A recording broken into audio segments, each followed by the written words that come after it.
Hi guys, ఎలా ఉన్నారు? అందరూ బాగున్నారా?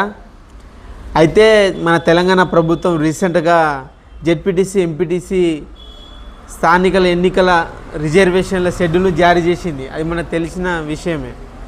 అయితే నా సజెషన్ ఏంటిదంటే, మహబూబాబాద్ డిస్టిక్లో ఉన్న ప్రజలందరూ మరియు మహబూబాబాద్ డిస్టిక్లో ఉన్న తండాలు మరియు గ్రామాలు లీడర్లు ఆలోచించాల్సిన విషయం ఏంటిదంటే, ఒక్క విషయం ఏంటిదంటే,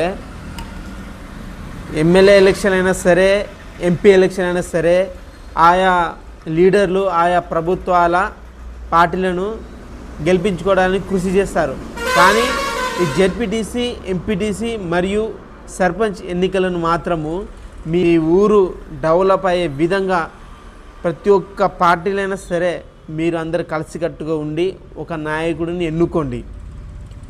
మళ్ళీ చెప్తున్నాను, మీరందరు కలిసి ఒక నాయకుడిని ఎన్నుకోండి. అది ఆ పాట ఈ పాట కాదు, మీ ఊరుకు సంబంధించిన వ్యక్తిని ఒక మంచి నాయకుడు ఎన్నుకోండి.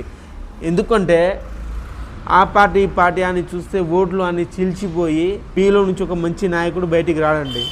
ఖచ్చితంగా మీరు ఆలోచించాల్సిన విషయం ఏంటిదంటే, మీరందరూ ఒకే తాటిపైకి ఉండి మీ ఊరి నుండి ఒక మంచి నాయకుడిని నిలబెట్టి గెలిపించుకొని మీ ఊరు డెవలప్ కావాల్సిన ప్రతి ఒక్క నిధులను ఇటు ఎమ్మెల్యే ద్వారా కానీ ఎంపీ ద్వారా కానీ సమకూర్చుకోండి.